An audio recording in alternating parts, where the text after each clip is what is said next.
بازار سجاتا ہے، کوئی اپنے گھر سجاتا ہے،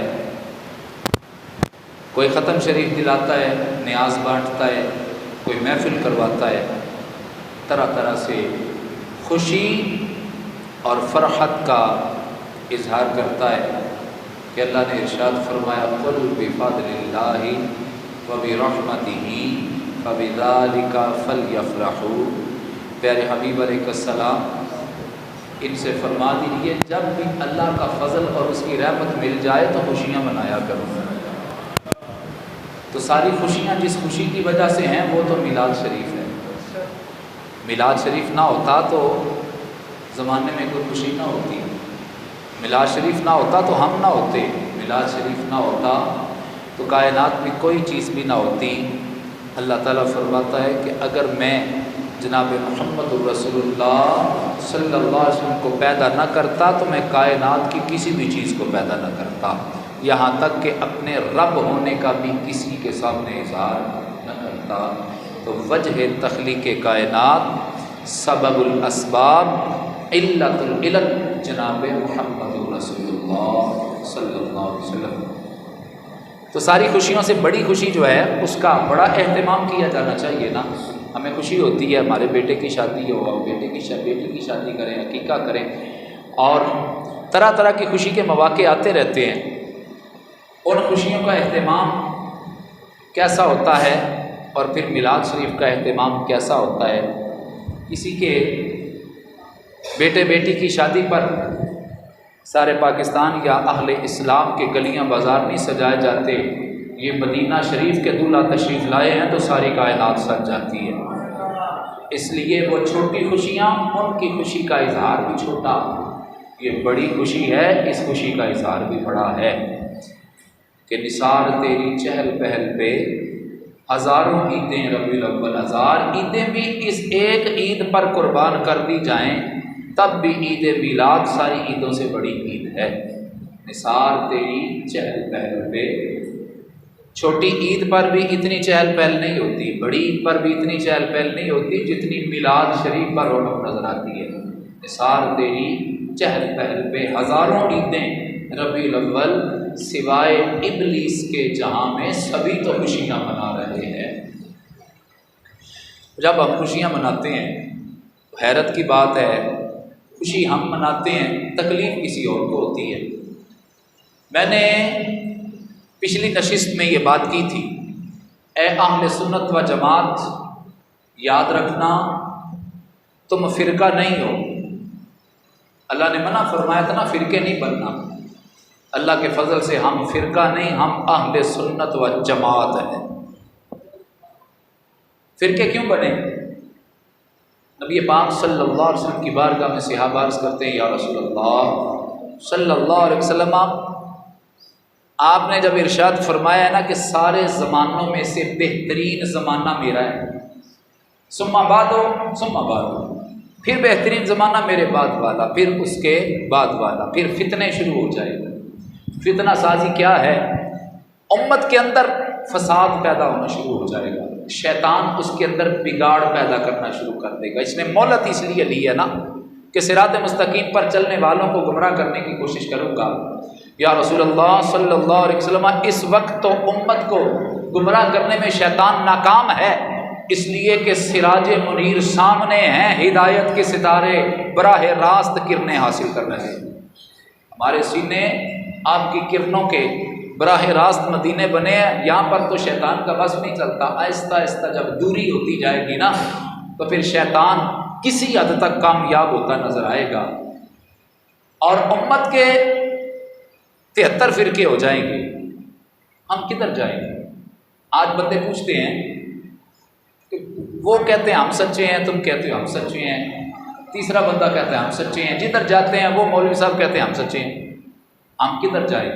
آج سادہ مسلمان یہ سوال کرتا ہے، امت فرقہ واریت کا شکار ہو چکی ہے، کدھر جائیں ہم؟ تو یہ سوال اور اس کا جواب، اس مسئلے کا حل تو رسول اللہ کے صحابی نے پہلے سے کروا رکھا ہے۔ کمی ہماری ہے، ہمارا مطالعہ نہیں ہے، کمی ہماری ہے، ہم علماء کے قریب نہیں آتے، کمی ہماری ہے، ہم اپنے اوپر ہونے والے اعتراضات کے جوابات سننا نہیں چاہتے، سمجھنا نہیں چاہتے، یاد رکھنا نہیں چاہتے۔ کریم آقا صلی اللہ علیہ وسلم کی بارگاہ میں صحابی نے عرض کی، یا رسول اللہ صلی اللہ علیہ وسلم، جب امت فرقوں میں بٹ جائے گی ہمیں کس طرف جانا چاہیے؟ ہر ایک ہی سچے ہونے کا دعویٰ کرے گا، دعویٰ ہر ایک کر رہا ہوگا تو سادہ مسلمان کدھر جائے گا؟ سادہ مسلمان کے لیے پھر رہنمائی عطا فرما دیں۔ اور کس چیز کی کمی ہے آقا تیری گلی میں؟ دنیا تیری گلی میں، عقبہ تیری گلی میں۔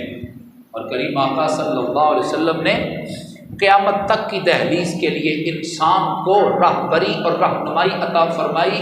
فرمایا بعثت معلما، میں آیا ہی علم بانٹنے کے لیے ہوں، اور معلم انسانیت، محسن انسانیت صلی اللہ علیہ وسلم نے ہم پر احسان فرمایا۔ صحابی نے ہمارے لیے پوچھا تھا، صحابی تو نہیں نا بہکنے والا تھا، اس وقت تو فرقے کوئی نہیں تھے نا، پوچھا کس لیے تھا؟ بعد میں پیدا ہونے والے ہم جیسے بندوں کے لیے، عام بندوں کے لیے پوچھا تھا، یا رسول اللہ صلی اللہ علیہ وسلم اس وقت امت کدھر جائے گی؟ دیکھیے صحابی رسول کو ہماری فکر کتنی تھی، ہماری کتنی فکر تھی کہ قیامت تک آپ کے فرمان کی روشنی قیامت تک کے لوگوں کو مل جانی چاہیے۔ آپ کی روشنی ہاتھ میں پکڑ کر رب کی بارگاہ میں آرام سے چلے جائیں گے۔ روشنی فرمان عطا فرما دیجیے، مشعل راہ عطا فرما دیجیے۔ امت اس وقت کدھر جائے گی؟ تو آپ نے عام بندے کے لیے جب نشانی بیان کرنی ہے تو کوئی علمی نشانی تو نہیں نا، عام بندہ پڑھا لکھا بھی نہیں نہ ہوتا۔ عام بندے کو نشانی بتانے کے لیے نشانی بھی سادہ سی ہونی چاہیے نا۔ فرمایا امت کی جماعت جس طرف ہوگی تم بھی اس طرف چلے جانا، زیادہ لوگ جدھر ہوں گے نا تم ادھر چلے جانا۔ کیوں؟ اس لیے کہ اللہ تعالیٰ میری امت کی جماعت کو بھٹکنے نہیں دے گا، میری امت کے زیادہ تر لوگوں کو ضلالت اور گمراہی پر جمع نہیں فرمائے گا۔ جس طرف اجتماع ہوگا، جو سب سے بڑا گروہ ہوگا، سب سے بڑے گروہ کو جماعت کہا جاتا ہے، اس جماعت سے تھوڑے سے لوگوں کو توڑ لینا فرقہ کہلاتا ہے۔ فرقہ چھوٹا سا گروہ، جماعت بڑا گروہ۔ یا رسول اللہ صلی اللہ علیہ وسلم کیا حکمت بھرا فرمان ارشاد فرمایا۔ آپ کے فرمان کی روشنی میں ہمیں تو قرآن کی بھی سمجھ آ گئی کہ اللہ نے ارشاد فرمایا تھا وَاعْتَصِمُوا بِحَبْلِ اللَّهِ جَمِيعًا وَلَا تَفَرَّقُوا، اللہ کی رسی کو اکٹھے ہو کر، جماعت ہو کر مضبوطی سے پکڑنا، فرقے فرقے نہ ہو جانا۔ تو آپ نے بھی یہی فرمایا چھوٹے گروہ کے ساتھ نہ ہونا، دیکھ لینا بڑا گروہ کدھر ہے۔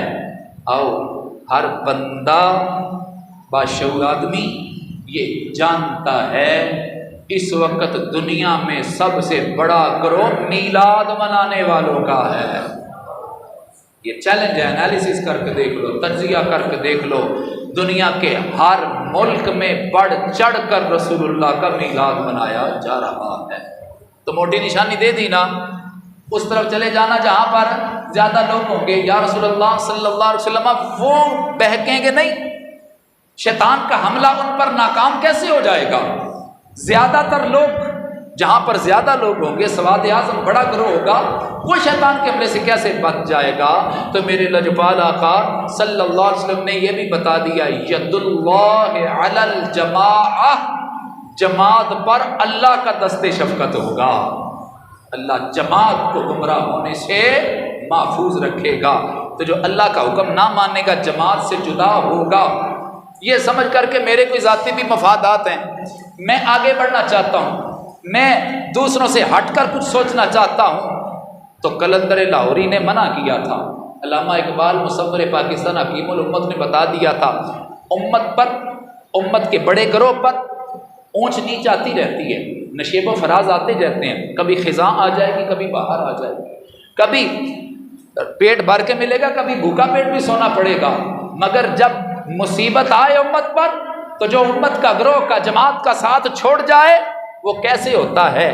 ٹہنی گئی جو عہد خزاں میں شجر سے ٹوٹ، ٹہنی کہتی ہے کہ جی میں نے درخت کے ساتھ رہ کے کیا کرنا ہے، یہ خود سوکھا ہوا ہے، میں نے بھی سوکھنا ہی ہے، تو مجھے اس سے کچھ نہیں مل رہا، اس کے ساتھ جڑے ہونے کا کیا فائدہ ہے، جدا ہو جاتے ہیں۔ فرمایا ٹہنی گئی جو عہد خزاں میں، خزاں کے دور میں ٹہنی گئی جو شجر سے ٹوٹ، اب کیا ہے، ممکن نہیں ہری ہو سحاب بہار سے۔ پھر جب بہار آئے گی درخت ہرا ہو جائے گا، یہ ہری نہیں ہو پائے گی۔ ٹہنی گئی جو عہد خزاں میں شجر سے ٹوٹ، ممکن نہیں ہری ہو سحاب بہار سے، ہے لازوال عہد خزاں اس کے واسطے، کوئی واسطہ نہیں ہے برگ و بہار سے، کوئی پکڑ کے چولہے میں جا کے جھونک دے گا، جلا دے گا۔ اب وہ نیست و نابود ہو گئی، بہار آئے یا خزاں آئے اب اس کو پرواہ نہیں۔ ٹہنی گئی جو عہد خزاں میں شجر سے ٹوٹ، ممکن نہیں ہری ہو سحاب بہار سے، ہے لازوال عہد خزاں اس کے واسطے، کوئی واسطہ نہیں ہے برگ و بہار سے۔ اور سبق یاد رکھ، پیوستہ رہ شجر سے امید بہار رکھ۔ یہ علامہ اقبال نے ہمیں درس دیا ہے، ملت سے اپنا رابطہ استوار رکھ، اجتماع سے جماعت سے اپنا رابطہ استوار رکھ، فرقہ نہ ہو جانا، جماعت بن کے رہنا۔ تو اس وقت جماعت جو ہے وہ اہل حق، اہل سنت و جماعت ہیں۔ سب سے بڑا گروہ سنیوں کا ہے، ہم فرقہ نہیں ہیں، فرقہ پرستی غلط ہے، ہم جماعت ہیں۔ اللہ تعالیٰ کے فضل سے اللہ تعالیٰ ہمیں اسی عقیدے پر ہی موت عطا فرمائے۔ اعتراض کرنے والے اعتراض کریں گے۔ اب جب مولوی صاحب ممبر پر بیٹھ کر اس کا جواب دیتے ہیں نا، تو کوئی اپنے بندے ہی کہنا شروع ہو جاتے ہیں، قاری صاحب فرقہ واریت دیاں گلاں نہ کریا کرو، ممبر تے بیٹھ کے نا اپنا مسلک بیان کریا کرو، کسے تے کیچڑ نہ اچھالیا کرو، فرقہ واریت دی گلاں نہیں، بس اپنی گلاں کریا کرو۔ آؤ میں اپنی بات بھی نہیں، میں اللہ کے قرآن کی بات کروں گا، مصطفیٰ کے فرمان کی بات کروں گا۔ اچھا جی، فرقہ واریت کی بات کیا ہوتی ہے؟ ایک بندہ نیک پاک تھا، پاک باز پرہیزگار ایماندار تھا۔ نیک وہ ہوتا ہے جس کی تنہائی پاکیزہ ہو، کوئی دیکھ نہ رہا ہو تو کسی کی جیب سے پیسے نکال لے مارا، ایماندار نہیں۔ جو چوری کرتا ہو وہ ایماندار نہیں، جو چور بازاری کرتا ہو ایماندار نہیں۔ کوئی نہیں دیکھ رہا، کسی کو کیا پتہ چلتا ہے۔ نیک وہ ہے جس کی تنہائیاں پاکیزہ ہیں، تو کوئی اور دیکھے نہ دیکھے میری شاہرگ سے قریب اللہ مجھے دیکھ رہا ہے، ایسا ایماندار بندہ ہو۔ اس بندے پر الزام لگ جائے چوری کا، الزام لگ جائے قتل کا، کوئی بھی الزام لگ جائے، اس کو عدالت میں بلایا جائے۔ غور سے سننا بات، اس کو عدالت میں بلایا جائے، کٹہرے میں کھڑا ہے، ملزم بن کے کھڑا ہے، ابھی مجرم نہیں بنا، ابھی فرد جرم عائد نہیں ہوئی۔ دل کے دروازے کھول کے اپنے ضمیر کے مفتی سے فیصلہ کروا لینا، بات سنانا میری ذمہ داری، ہدایت عطا فرمانا میرے اللہ کی توفیق سے ہے۔ اگر قسمت میں ہدایت لکھی ہوئی تو انشاءاللہ ضرور ملے گی۔ تو ایک بندہ بے قصور ہے، اس کو عدالت تک گھسیٹ کر لے جایا گیا، کٹہرے میں کھڑا کر دیا گیا۔ جج صاحب کہتے ہیں جناب مد مقابل کے وکیل نے آپ پر الزام عائد کیا ہے، آپ نے چوری کی ہے، آپ نے قتل کیا ہے، دونوں میں سے کوئی بھی، اب بتاؤ آپ کے پاس ان ایویڈنسز کا جواب ہے، ان شواہد کا جواب ہے، کیا آپ اپنے دامن کو صاف کرنے کے لیے کچھ کہنا چاہیں گے؟ پتہ ہے نا جی، جج ہی پوچھتا ہے نا کہ آپ اپنی صفائی میں کیا کہنا چاہیں گے۔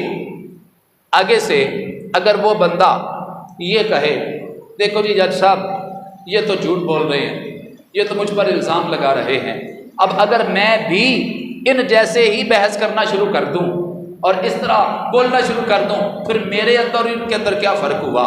کیا جج صاحب اس کو بری کر دیں گے؟ کیا وہ چھوٹ جائے گا؟ یہ کہہ کر نہیں جی میں بحث نہیں کرتا، یا اسے چاہیے کہ مضبوط دلائل پیش کرے، یا چاہیے کہ ہر ایویڈنسز کا وہ جواب دے، یا پھر آگے سے چپ کر کے کھڑا ہو جائے۔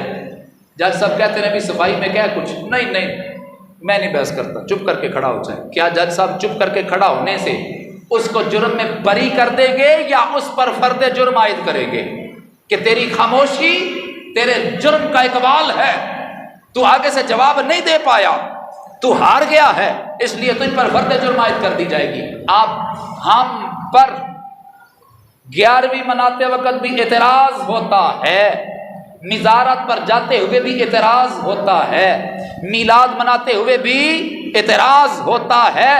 ابھی ہم کسی کو کیا کہتے ہیں؟ نا غرض کسی سے نہ واسطہ، مجھے کام اپنے ہی کام سے، تیرے ذکر سے، تیرے فکر سے، تیری یاد سے، تیرے نام سے، جاؤ جو مرضی کرتے رہو، ہدایت اللہ نے لکھی ہوگی تو ہدایت مل جائے گی۔ ہم تو پیغام حق دے رہے ہیں، مگر ہم پر جب اعتراض کیا جائے، ہم پر جب الزام لگے، اور الزام بھی چھوٹا نہیں، اے 11ویں منانے والوں، 11ویں منانے والے مشرک ہوتے ہیں۔ یہ الزام لگے کس پر؟ جو غوث پاک کی 11ویں دلاتا ہے۔ الزام کیا لگا؟ تم ہو گئے ہو مشرک۔ مسلمان کے لیے شرک سے بڑی گالی کوئی نہیں، یاد رکھنا۔ غیرت ایمانی کو جگاؤ، مشرک ہونے سے بڑی گالی کوئی نہیں غیرت مند کے لیے، غیرت مند مومن کے لیے۔ میلاد منانے والا مشرک ہو جاتا ہے، یہ ہم پر الزام لگے، آگے سے ہم سمجھیں کہ کٹہرے میں کھڑے ہیں، آگے سے ہم یہ کہیں کہ جا میں تیرے ساتھ بحث ہی نہیں کرتا، تو کیا شرک کا الزام ہٹ جائے گا ہم سے؟ کیا ہمیں بری سمجھا جائے گا؟ یا آگے سے ہم خاموش ہو جائیں، جو مرضی کہتا رہے، آگے سے خاموش ہو جائیں؟ تو تیسرا بندہ فیصلہ کرنے والا کیا فیصلہ کرے گا کہ اس پر اتنا بڑا الزام لگ رہا ہے، اس کی خاموشی اس کے جرم کا اثبات و اقبال ہے۔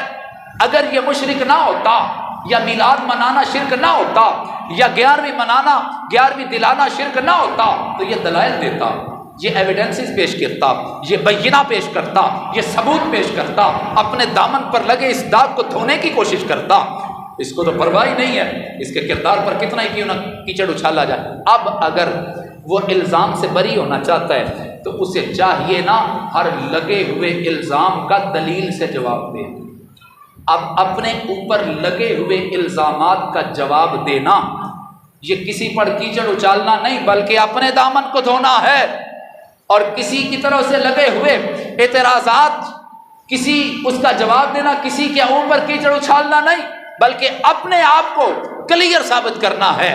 ہم جب اپنے اوپر لگے ہوئے اعتراضات کا جواب دیتے ہیں تو سمجھ جایا کرو ہم فرقہ واریت نہیں پھیلا رہے، ہم تو اپنے دامن کو صاف کر کے دکھا رہے ہیں۔ اے سنی تو بنیاد والا ہے، اے سنی تو نبیوں والا ہے، تو صدیقوں والا ہے، تو شہیدوں والا ہے، تو ولیوں والا ہے۔ کسی اور فرقے کے پاس داتا صاحب نہیں ہے، اللہ نے تجھے عطا فرمائے ہیں۔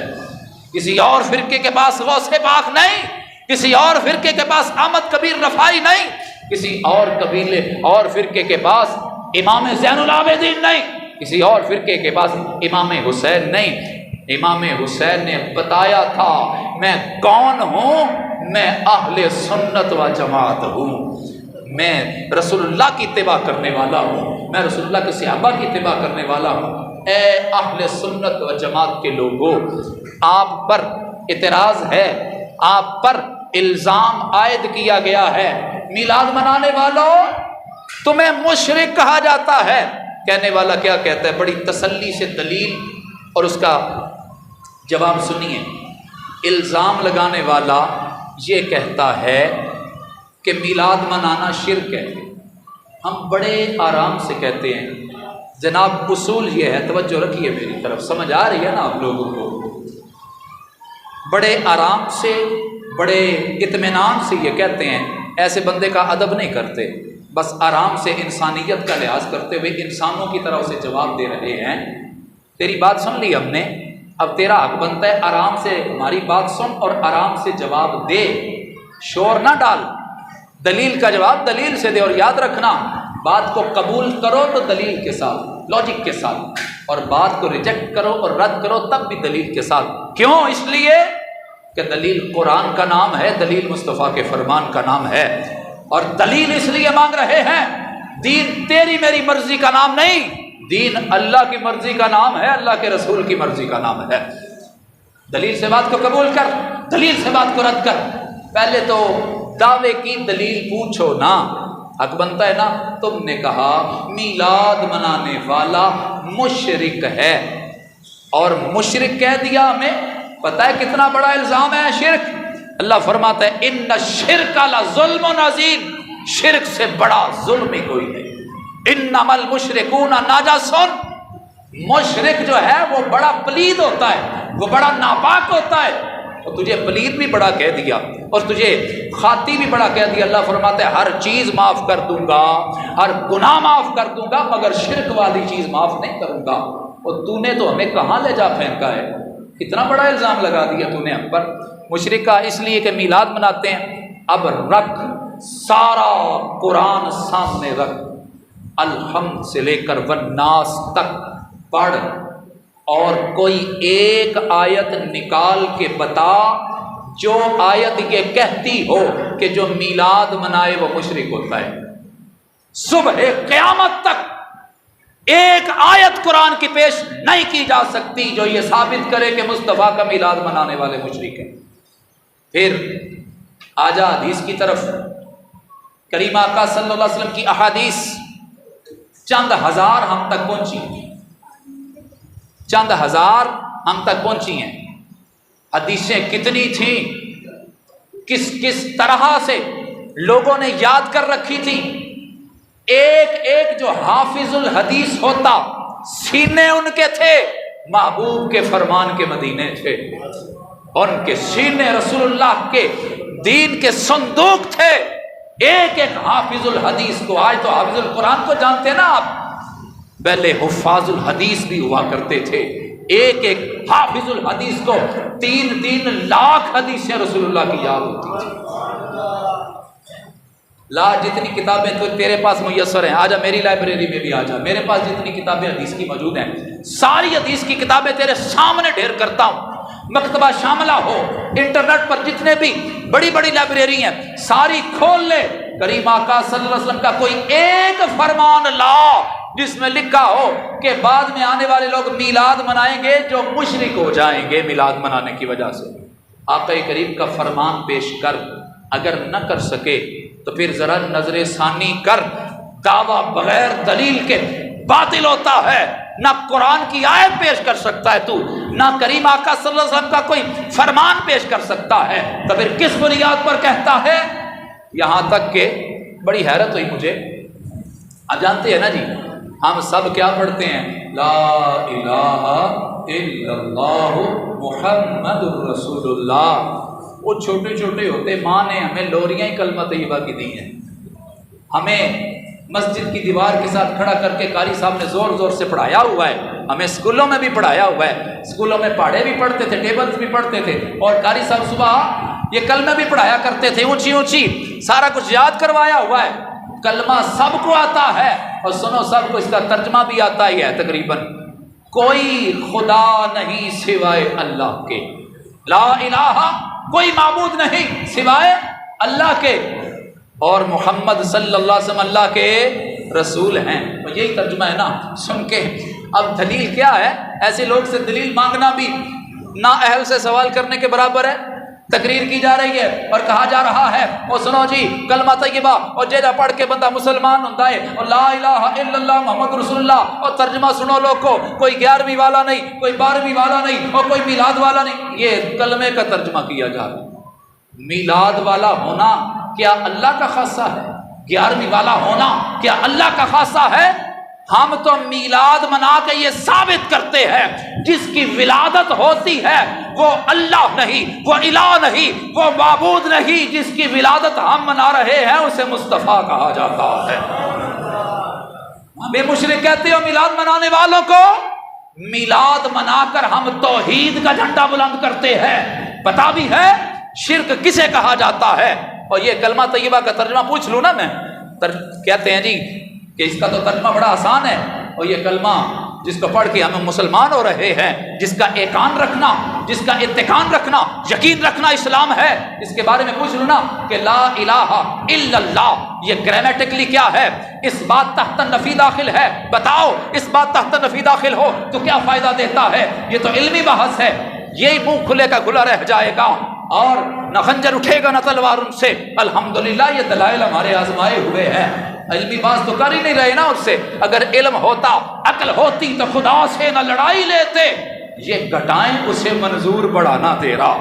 وَلَلْآخِرَةُ خَيْرٌ لَكَ مِنَ الْأُولَىٰ۔ اللہ عظمتیں بڑھاتا ہے، یہ گھٹا کے بیان کرتا ہے۔ تو کلمہ طیبہ کا ترجمہ اس طرح کیا جائے کہ 11ویں والا کوئی نہیں، 12ویں والا کوئی نہیں، حالانکہ کلمے کے ترجمے کے اندر یہ کسی جگہ بھی نہ عربی موجود ہے نہ اس کا ترجمہ موجود ہے۔